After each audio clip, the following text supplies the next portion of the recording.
Hola amigos, ¿qué tal? Sean todos y todas bienvenidos a Espacio Precisando. Gracias por el honor de su sintonía. Hoy, domingo 18 de enero del año 2026. Gracias por acompañarnos como de costumbre. Miren, hoy vamos a hablar de temas importantes para la nación que quizás mucha gente no le da la trascendencia que en el tiempo puedan tener. Vamos a hablar de un paso interesante que dio el presidente de la República, Luis Abinader, junto al Ministerio de Educación, y es el de llevar nuevamente la educación con valores, con moral, a las escuelas en la República Dominicana. Vamos a ver desde mi perspectiva lo que esto significa. También hablaremos de la nueva implementación del pasaporte digital en la República Dominicana. Después de tantos tropiezos, después de tantos obstáculos, ya entramos a la vanguardia con este importante documento. Todo esto y una interesante conversación para analizar el contexto internacional con el amigo politólogo internacionalista Felipe Vallejo. Será todo el contenido de este domingo en Precisando. Todo esto después de la pausa.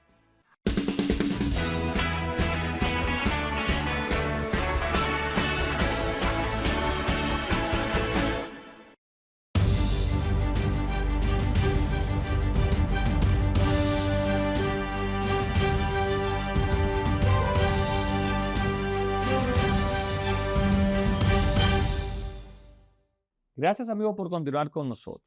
Miren, muchas veces en el país no le damos importancia a situaciones, a actuaciones que en el fondo tienen un mensaje importante y tienen un mensaje que va más allá de lo que se pueda percibir. Y me refiero a un gesto, una acción que mancomunadamente desarrollaron el gobierno central, es decir, el presidente de la República y el Ministerio de Educación, y fue el de que se implementara nuevamente en la República Dominicana la materia para jóvenes en edad de estudiantes escolares de la moral y la cívica. Y hago la introducción para destacar que muchas veces no valoramos, no ponderamos este tipo de acción porque la mayoría de los gobiernos nos tienen acostumbrados a que solamente se pondere y se valore las obras materiales, las obras que quedan, las obras que se ven. Y eso no es malo, pero también es importante este paso que, como vemos en pantalla, da el presidente de la República, de él dar inicio en una escuela pública junto al ministro de Educación, Luis Miguel de Camps, a la materia rescatada de moral y cívica. Y qué bueno que esto esté pasando en un momento cuando el mundo está convulso. Qué bueno que el presidente de la República y el ministro de Educación, Luis Miguel de Camps, a quien tengo que reconocer, ha logrado hacer un equilibrio importante en el Ministerio de Educación. Qué bueno que con esa idea, con esa planificación desde el ministerio, el presidente haya dicho que sí y él mismo es quien da inicio a esta importante gestión. Una gestión que, como vimos, el presidente en un aula le inculca, le dice, carea con los estudiantes de la importancia de que una sociedad actúe con una moral limpia, con un nivel de civismo importante, porque al final lo que le queda a una sociedad es el bienhacer de sus ciudadanos.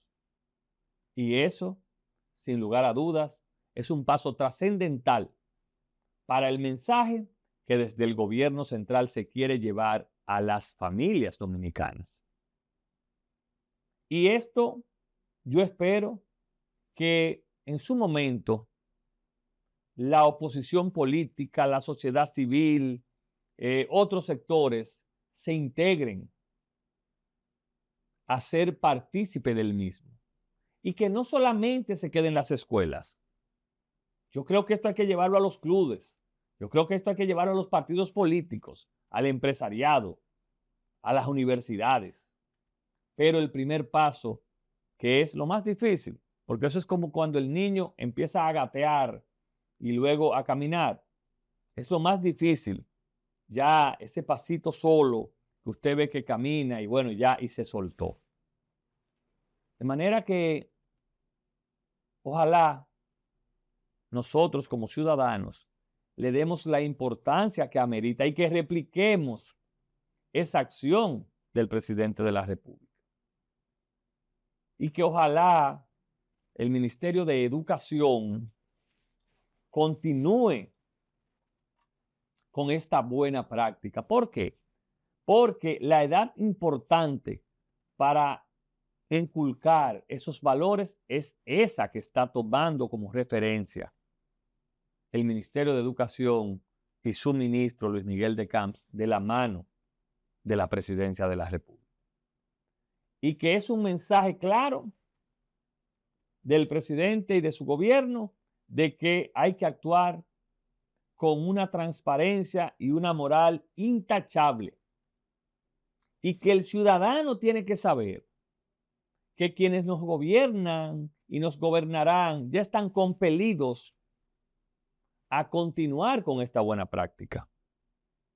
Y sin dudas, esa acción del gobierno y del Ministerio de Educación va más allá de lo que quizás hoy o mañana podamos percibir. Eso trasciende fronteras, eso trasciende años. Porque esos niños que de la mano del presidente, del Ministerio de Educación y de otros funcionarios que, como dijo el presidente, están compelidos a ir a dar esta materia en algún momento, esos niños se quedan con eso aprendido y al final lo ponen en práctica. Y así es que las sociedades avanzan, inculcándole buenos valores, diciéndole a los jóvenes qué está bien y qué está mal. Pero ahí entra una responsabilidad que tenemos los padres para con nuestros hijos. No es que seamos dictadores, pero con los hijos hay que saber cuándo usted le permite continuar en una práctica para que después no nos arrepintamos. Para que después no estemos diciendo, ay, si yo lo hubiese sabido. No. De manera que no quería dejar de pasar este domingo sin ponderar, sin reconocer esta iniciativa del Ministerio de Educación que lidera Luis Miguel de Camps y que muy bien ha puesto en marcha y de manifiesto su interés de continuar el presidente de la República, Luis Abinader. Así se forman valores, así se logrará una mejor sociedad. Así que enhorabuena a los dominicanos y dominicanas que están siendo objeto de esa enseñanza que se había quedado en el pasado. Señores, no se vayan, que cuando regresemos hablamos con Felipe Vallejo. Vamos a hablar del contexto internacional después de la pausa.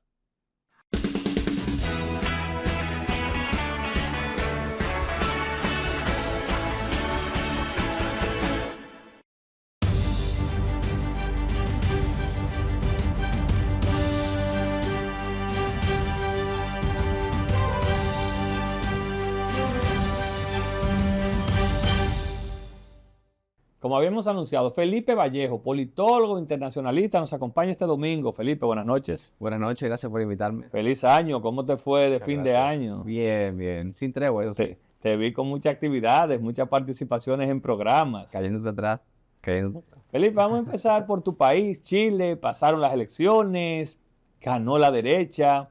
¿Qué se espera en Chile en esta transición? Un cambio muy brusco, de la izquierda bastante marcada de Gabriel Boric a una derecha bastante marcada de José Antonio Kast. bajo la premisa de los temas que han preocupado a los chilenos en los últimos años, sobre todo la inseguridad ciudadana, la presencia de bandas armadas. ¿Eso creció con Boris? Sí, por lo menos en términos numéricos y también en términos de la sensación. Muchas veces la sensación no acompaña los datos, en este caso sí.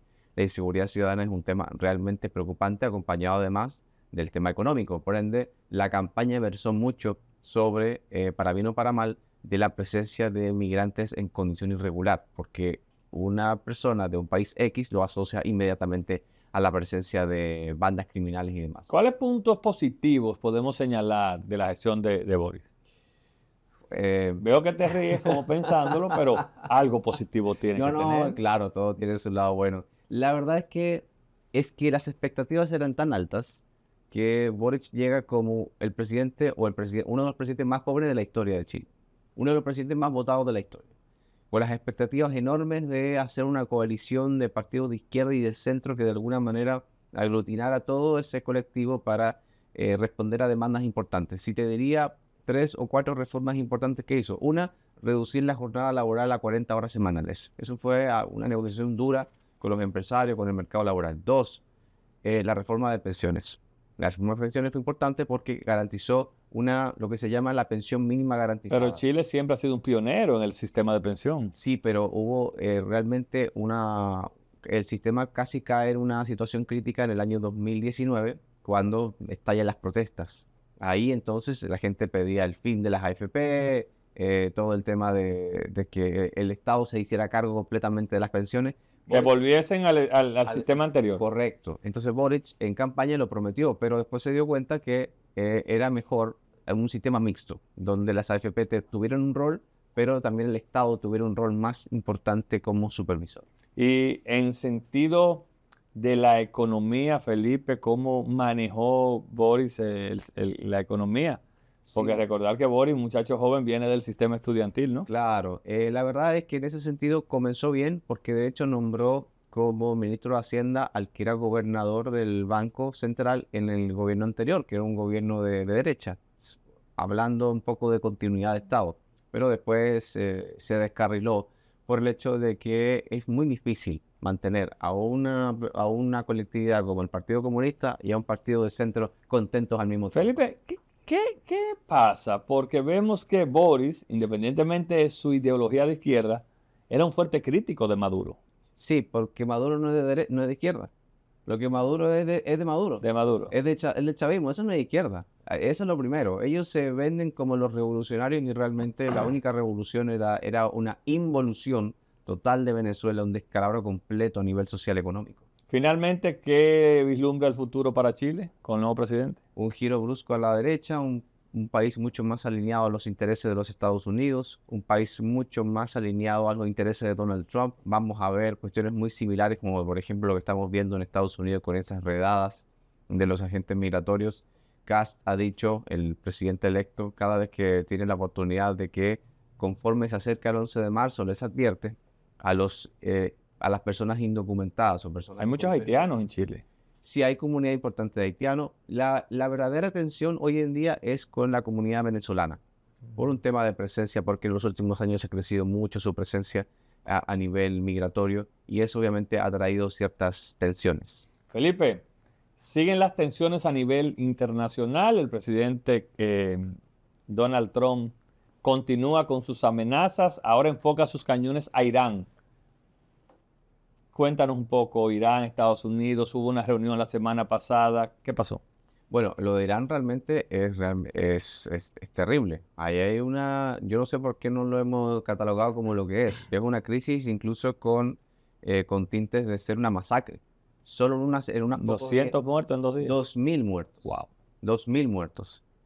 Lo cual evidentemente no ha llamado la atención como yo esperaba que lo hiciera. Sin embargo, obviamente Estados Unidos está aprovechando el descalabro del régimen para de alguna forma quitárselo de encima, que es el próximo realmente. O sea, Irán, Venezuela, son países que iban alineados a una misma doctrina política. Al caer Venezuela, obviamente empiezan a tambalear los demás jugadores. ¿Y se vislumbra un futuro cercano, alguna invasión? ¿Se han dado señales?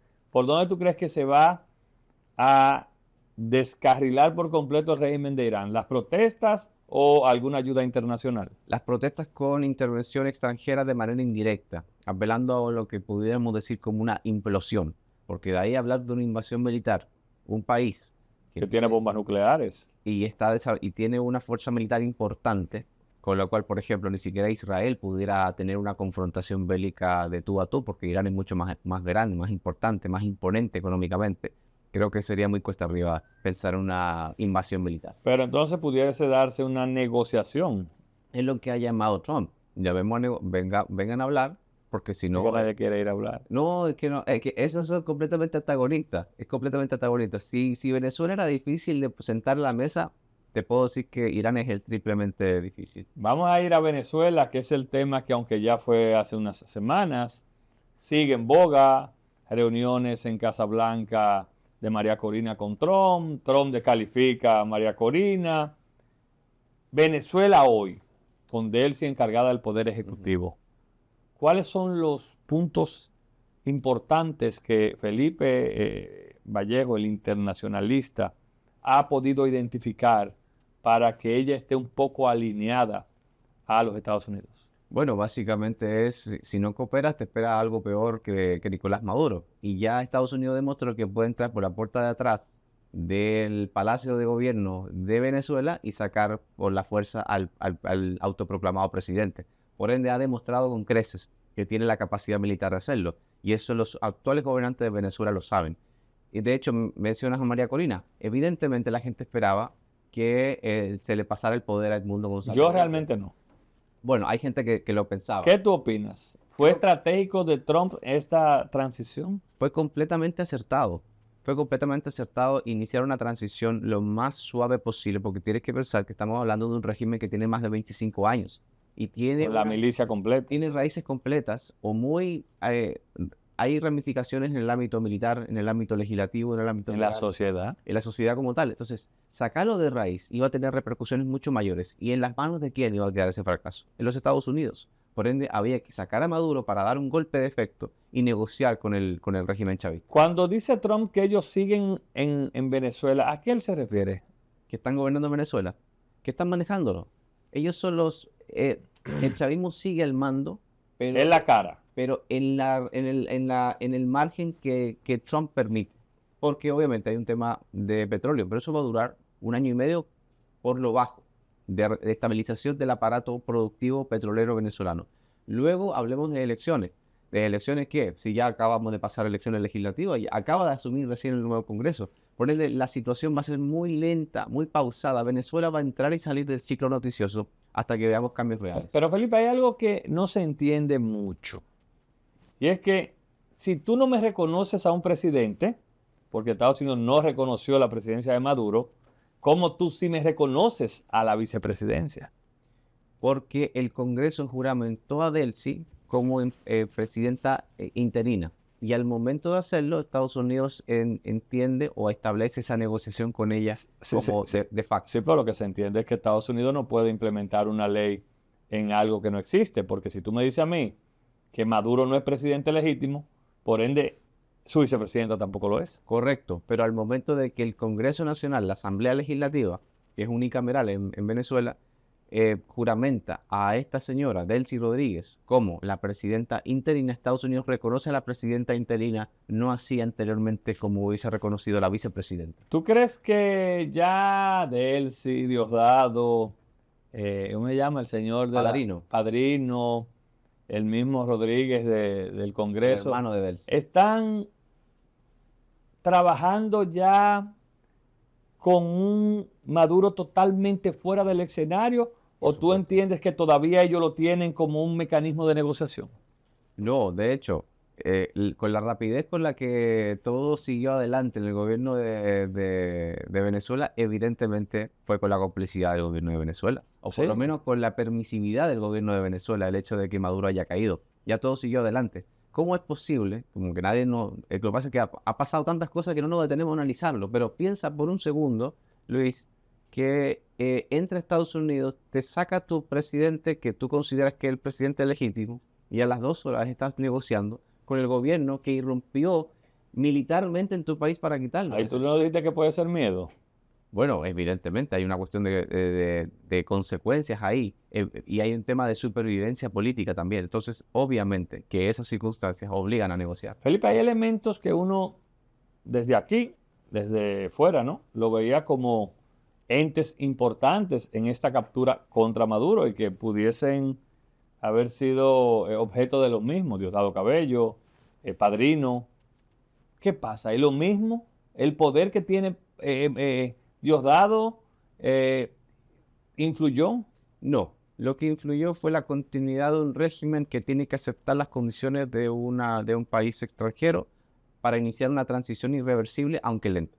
Y en ese sentido había que sacar a Maduro para dar ese golpe de efecto interno y externo, de manera tal de que obligaras al régimen o a lo que queda del aparato chavista a negociar, porque saben a qué se pueden atener si no cooperan. ¿Y qué puede pasar en un futuro inmediato con, por ejemplo, Diosdado Cabello? Diosdado Cabello está en la cuerda floja, porque incluso se aumentó el monto A 25 millones. por información que lleva su captura. Eso es un aviso. Pero ellos saben dónde está. Sí, pero es un mecanismo de presión. Todas las cosas que se hicieron con Nicolás Maduro previo a la noche del 2 o el 3 de enero para su captura, naturalmente es un aviso de, mira de lo que soy capaz, si no cooperas, atenta a ¿Tú las crees que se consecuencias. está ya en un proceso de negociación con Diosdado, Padrino, para que vayan a otros países? ¿Tú crees que Estados Unidos pueda llegar a ese punto? Claro, pero no por el momento, porque obviamente tanto Padrino como Diosdado tienen sus manos en las fuerzas militares y, no olvidemos, en las fuerzas paramilitares, en las fuerzas ¿Cómo que le dicen ellos las milicias. las milicias? La sociedad venezolana en una gran envergadura está armada. Y está armada y envalentonada por estos mismos aparatos Ellos mismos gubernamentales. lo Correcto. Entonces, promovieron. todo eso hay que desmantelarlo, pero a un paso que sea sostenible en el tiempo. ¿Qué hay de cierto, Felipe, tú que eres un estudioso de esa negociación, de esa propuesta, de esa oportunidad que le dio Estados Unidos a Nicolás Maduro? ¿Es cierto? ¿Existió esa Por propuesta? supuesto, varias veces. Y propuestas generosas. De boca de una gente que lo adversó siempre, que es Marco Rubio, secretario de Estado. Se le ofreció ir a Cuba, se le ofreció ir a Turquía. ¿Y a Cuba qué? Bueno, el exilio. Pero con su dinero. Claro, Maduro, Trump le decía, vete para Cuba, vete para Turquía si quieres o para Rusia, mantén tu dinero, llévate a tu familia, pero sal del poder. No lo hizo. ¿Cómo se hacen esas negociaciones? Primero se contactan a los países donde se van a proponer, Felipe. Un contacto telefónico entre dos jefes de Estado. Así de sencillo. Claro, pero una orden que le está dando Trump. Una advertencia. Y lo tomó No, a la una ligera. orden al país donde se lo vayan a mandar. Claro, pero son aliados. Que él le daba todas las opciones. Lo que sí era innegociable era su salida del poder. Y cuando Maduro le dijo, a finales de diciembre, que no iba a Vengan salir, por mí. le dijo, esto es un país soberano, vengan por mí. Y Trump lo que le responde, según lo que le recoge la prensa norteamericana que ha podido de alguna manera acceder a sus diálogos, es que eso ya lo veremos. Efectivamente, lo vimos. Y todo lo que vimos el 3 de enero, cuando Maduro salió. Cilia, capturado. ¿qué papel juega? ¿Es un elemento negociador de Maduro, un as bajo la manga? ¿Tú crees que él pueda utilizarla? En su contra, porque obviamente es su esposa, al fin y al cabo, y evidentemente sabe que también está apresada bajo las mismas condiciones paupérrimas en las cuales se encuentra Maduro, en esa cárcel de Brooklyn, que le dicen el infierno en la tierra. Obviamente es una medida de coerción o de presión sobre Maduro para poder negociar. Ahora bien, hay gente también que establece que Cilia Flores, bajo estas condiciones de negociación permanente con el régimen chavista, incluso la vida o la integridad física de la primera dama corría peligro en Venezuela. Hablamos de Cilia, hablamos de Maduro. Ahora, hay una comunidad venezolana que está ávida de que a Maduro se le pase justicia.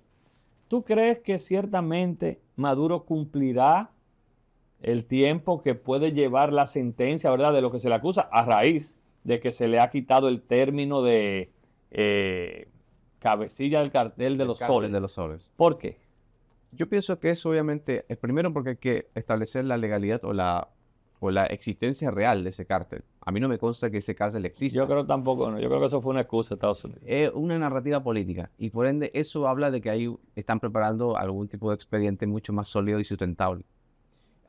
Obviamente, yo pienso que hay precedentes. El precedente que puede ser referencia es Noriega de Panamá. Pasó Sí. mucho tiempo en Estados Unidos, fue extraditado a Francia y terminó en arresto domiciliario en Panamá muchos años después. 12 años. Lo que sí te digo una cosa cierta, Maduro por ahora no vuelve a Venezuela, va a pasar mucho tiempo preso. Pero entonces, ¿no es contraproducente que tú me metas a Maduro preso y sueltes al expresidente Juan Orlando, Juan Orlando Hernández? siempre y cuando estén alineados los intereses de los Estados Unidos. Eso lo ha demostrado claramente Trump. Trump dio señales de alineamiento, de alineación con Honduras, sí. Aspura era elegido presidente. A la fecha, todo indica que sí, aunque hay tensiones naturales en un país que no tiene ese desarrollo político institucional. Y la liberación de Juan Orlando Hernández. Y por el otro lado, va y captura a Nicolás Maduro. Obviamente que toda esta situación habla de que se ha revivido lo que en la prensa habla de la doctrina Monroe, que básicamente es la expansión de la América para los americanos. América completa para los norteamericanos. Y entonces, Nicaragua. ¿Qué papel juega? ¿Por qué la gente ve como que que a Estados Unidos no le interesa a Nicaragua? ¿Qué atractivo no hay?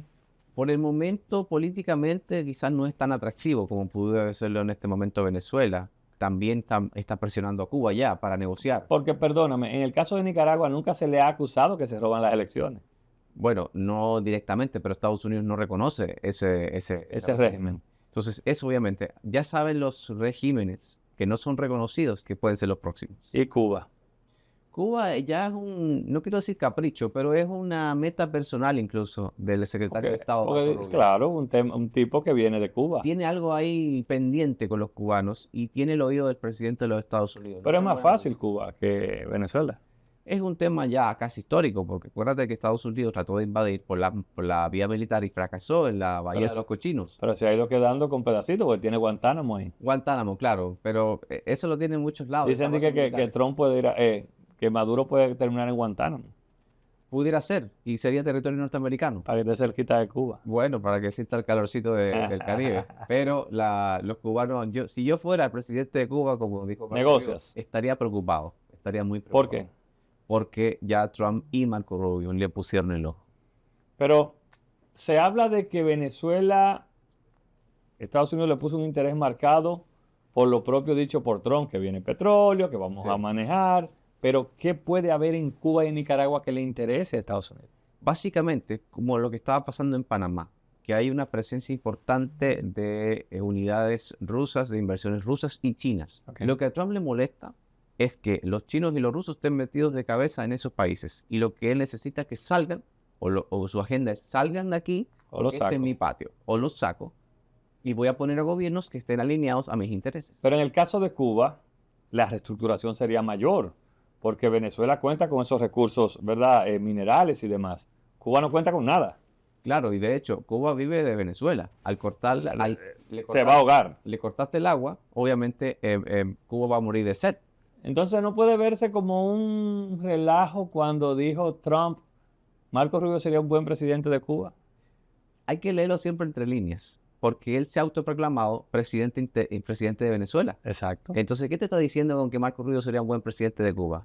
Que van por Cuba. ¿Y quién se va a encargar de la transición en Cuba? Subsecretario de Estado. Políticamente, Felipe, sabemos que hay una competencia. Trump no puede ir más. Correcto. El vicepresidente de Estados Unidos aspira, pero se le ha visto jugar un papel muy bajo perfil. Sin embargo, el secretario de Estado, Rubio, ha jugado un papel importante. Políticamente, ¿qué significa esto? ¿Está Trump mandando algún mensaje de quién yo quiero que sea mi sucesor? Sí, aunque muy pronto para decirlo, porque de hecho Trump siempre va a jugar y va a jugar hasta el final, la carta de amagar con una posible reelección. Ahora bien, no puede constitucionalmente, ni siquiera Trump yo creo que se va a atrever a romper con esa tradición constitucional. No, porque Estados Unidos dice 2 periodos, no importa cómo, y para tu casa. Este es su último periodo. Creemos. Hoy por hoy Marco Rubio está encaminado, pero queda mucha tela por cortar. Felipe, más bien el mundo ha celebrado, ¿verdad?, este arresto de Maduro, pero hay estudios que indican que en la sociedad norteamericana no ha caído muy bien. ¿A qué se debe? No del todo por un tema de derecho internacional o porque son pro Maduro, sino porque la economía norteamericana no va bien. Y cuando la economía norteamericana no va bien... Y tú estás en otros países metiendo la atención. Estás más preocupado de Irán, más preocupado de Ucrania, más preocupado de Venezuela, más preocupado de Cuba. Pero entonces, ¿quién se preocupa por mí? que se preocupa porque la economía reflorezca o bajen los precios, que fue la promesa que me hiciste en campaña cuando sacaste a los demócratas. Entonces es un factor de descuido de lo mío para ir a atender lo otro. Creo que es el mejor resumen del primer año de Trump. Felipe, Mala economía, muy buena política. Kim Jong-un, Corea del Norte, Rusia, Irán, China, son países alineados, pero uno no ve hacia esas naciones, aparte de Irán, que Estados Unidos tenga un foco hacia ellos. ¿A qué se debe, por ejemplo, que Corea del Norte no ha sido de interés frontal de los norteamericanos? Lo fue en el primer gobierno de Trump. ¿Pero se hicieron amigos después? Sí, y no llegaron ¿Qué a nada. parece? No llegaron a ningún entendimiento. Sí, porque realmente Trump es muy afín a presidentes que tienen estos tintes dictatoriales. Le llama la atención. Ahora, en el caso de Corea del Norte es que tiene la protección de los chinos. Correcto. Entonces, obviamente, meterse con Corea del Norte, que tiene la protección de los chinos y es una potencia nuclear, son otros 500. Pero eso es un dictador. Sí, no, indudablemente. Tengo que admitir que soy fan de él. El país más hermético del mundo.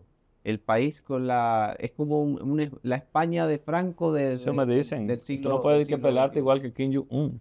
¿Quién? Que nadie puede recortar el pelo me igual que él. imagino, me imagino. Y que No, sean los parques temáticos para que él lo disfrute solo. los parques turísticos que él inaugura. Sí. Pero esa es la verdad de las cosas, que obviamente en los ¿Cómo países, es la economía ahí, Felipe? la economía, Que es cerrada, me imagino. sí, bueno, hay investigaciones periodísticas que hablan de que la economía vive básicamente del contrabando, del tráfico de droga, ¿Y lo permite el gobierno? porque de eso vive. Los caprichos de Kim Jong-un están financiados a través de comercio ilegal, ¿Y China, que es una especie de socialismo abierto? que es un sistema capitalista socialista. ¿Verdad que sí? Como un híbrido. Sí, es un híbrido, porque políticamente Pero ahí no hay comunismo. ellos se venden como el Partido Comunista Chino. Chino, que es un partido único en el país, Es evidentemente. como una monarquía. Prácticamente, pero una monarquía sin nombre y apellido, que básicamente es quien se gana el favor Pero no del es partido. no hay represalia en China. Hay represalias severas. Al que roba, Al que comete corrupción, sí. pero eso está bien, en parte. Y obviamente eso manda un mensaje. Todo el mundo está alineadito. Por lo menos exteriormente, eso es lo que se ve. Porque obviamente hay que entender también que China es un país muy cerrado mediáticamente. Contrario a Kim Jong-un, que si tú te cabeceas, me dicen que él está pendiente a eso y todo. Si te quedas dormido. Sí, a un tío lo mandó a matar. No, al tío fue por un tema de manejo de poder, porque él entendía que el anillo de su padre no Ujú. le iba a corresponder como en el anillo como sucesor. Oh, y lo desapareció. Pero desapareció el hermano también. Que Dicen que lo envenenó. dicho sea de paso, sí, lo envenenó en un aeropuerto ahí, creo que en Japón. Que Ay, dicho sea de Dios paso, viajaba con pasaporte dominicano en esos años. Eso Una me cosa de dicen. locos. Y Rusia, Ucrania, Felipe, ¿qué se vislumbra a corto plazo? Hay una cuestión ahí frenada. Está todo frenado. Avanza la Ucrania, retrocede Ucrania y lo mismo Rusia. Ahora, no son buenas noticias la caída de Venezuela y que Rusia y China lo hayan permitido. Porque obviamente en su cálculo es que Rusia tiene intereses en Ucrania y China los tiene en Taiwán. Felipe, finalmente, ¿cómo ves tú que la sociedad norteamericana en su conjunto acoge esta redada del ICE? La coge favorablemente y te lo digo ¿Por qué? por un solo episodio que no causó ni el más protestas mínimas. La muerte de esta mujer en Minneapolis, En plena cámara. en plena cámara. O sea, se pasó durante días y días la muerte de esta persona a manos de un agente de ICE y no tuvo grandes repercusiones. ¿Qué te dice eso? Que evidentemente la sociedad norteamericana, en su gran mayoría, respalda, una parte importante de la sociedad norteamericana respalda estas redadas migratorias. Mire, usted está compelido a venir ya un poquito más adelante, pero analizar la situación nacional Por que supuesto. se está tornando importante. Este año es interesante. Este año interesante. Sí, señor, aquí estaremos. Gracias, Felipe. Gracias a ti. Felipe Vallejo fue nuestro invitado este domingo en Precisando. Ustedes no se vayan, ya volvemos con el programa.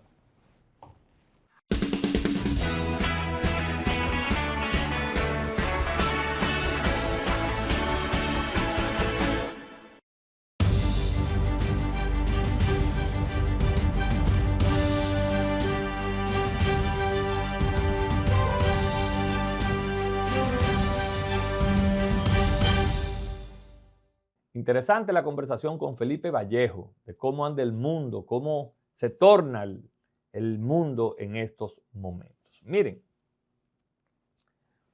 En los países, no solamente debemos venir a estos programas, a hablar de problemas, hablar de situaciones que al final vivimos con ellas en el día a día y que más que mal que bien se van resolviendo, unas quedan pendientes, pero se le busca la vuelta. Por eso yo hoy he traído dos temas importantes.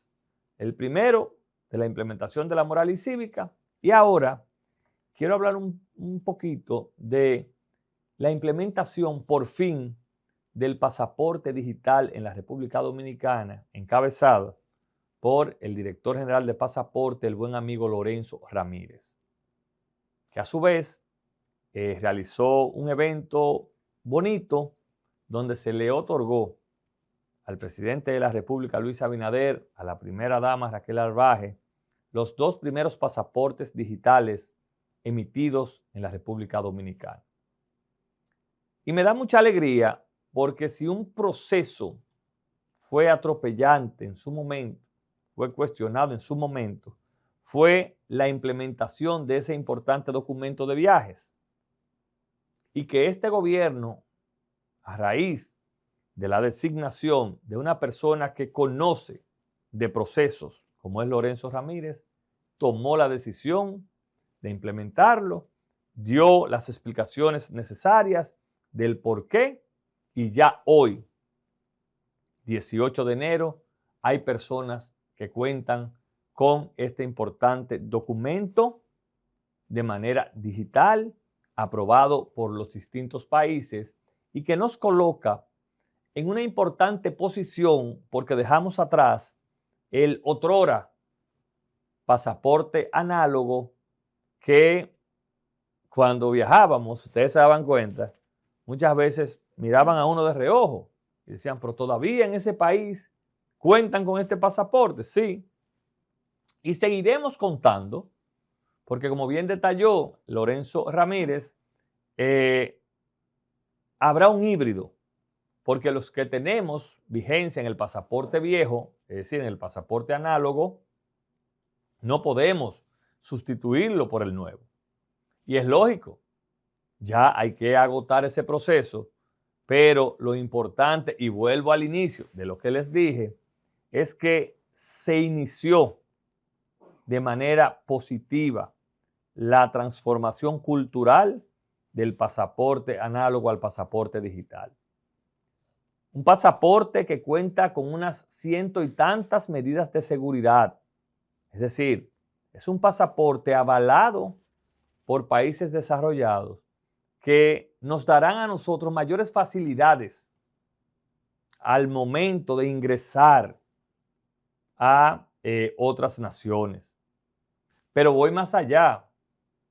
Es un paso importante que nos exigía la Unión Europea para ver si de una vez y por todas el visado Schengen no tiene que ser necesario para ciudadanos de la República Dominicana.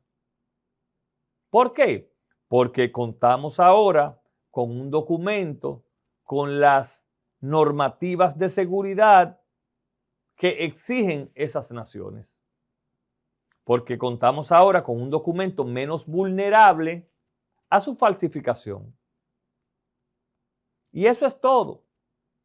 Era una cuestión de decisión y era una cuestión de implementación de procesos. Y eso quiero reconocerle al director de pasaporte Lorenzo Ramírez.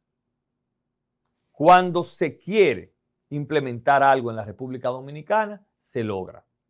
Y se logra bien. Y se logra con procesos importantes, con procesos que no vulneren los procedimientos, valga la redundancia, que no vulneren la ley. Y por fin hoy podemos como dominicanos y dominicanas decir, ya tenemos un pasaporte de última generación. Ya tenemos un pasaporte aceptado por todos los países. Ya no vamos a ser objetos en esa migración internacional de que se nos cuestionen el por qué todavía en tu país no se ha implementado X o Y pasaporte.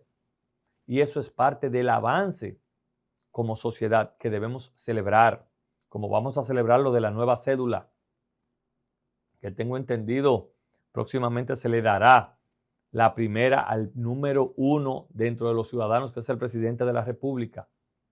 Entonces, ese es el tipo de cosas que nosotros como país tenemos que valorar, tenemos que celebrar. Bueno, que hubo tropiezos para implementar el pasaporte digital, sí, pero lo logramos en un conjunto de empresas donde hay empresas nacionales e internacionales que tienen la experiencia, que tienen la capacidad para este tipo de documentos y ya se logró. Y ya hoy estamos a la vanguardia, estamos a la par de esas naciones que cuentan con un documento de viajes seguro, con un documento de viajes menos vulnerable, pero sobre todo con un documento de viajes que nos pone a la puerta del mundo como un país que va camino al desarrollo, y ese mérito, sin dudas, es de la Dirección General de Pasaportes y del apoyo del presidente de la República, Luis Abinader. Señores, no se vayan. Cuando regresemos, venimos con nuestro acostumbrado resumen de noticias nacionales e internacionales.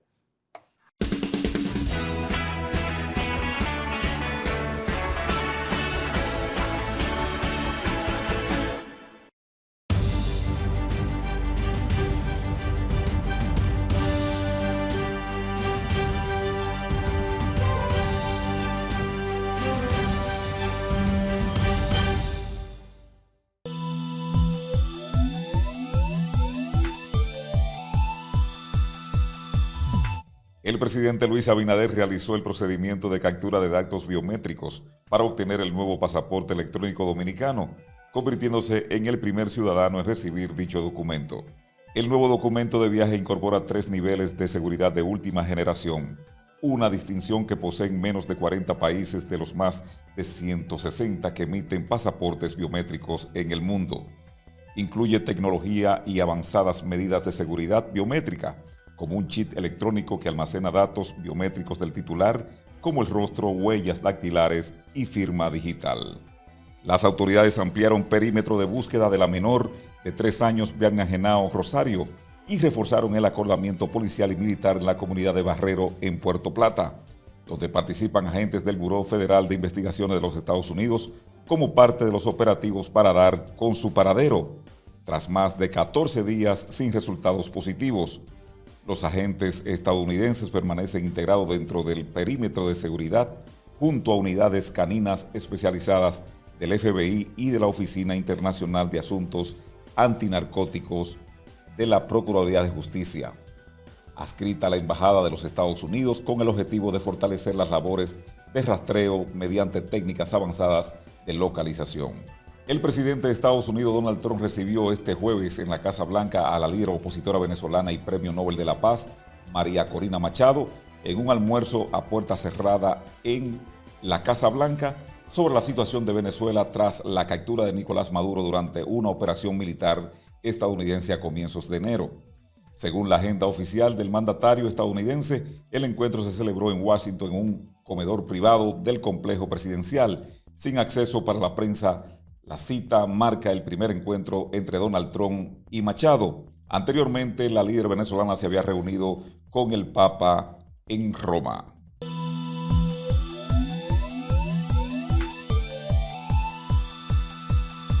Gracias, como de costumbre, a nuestro equipo de prensa por ese importante resumen de noticias nacionales e internacionales. Si ustedes no tenemos tiempo para más este domingo en Precisando, descansen. Feliz resto de la noche y nos reencontramos el próximo domingo.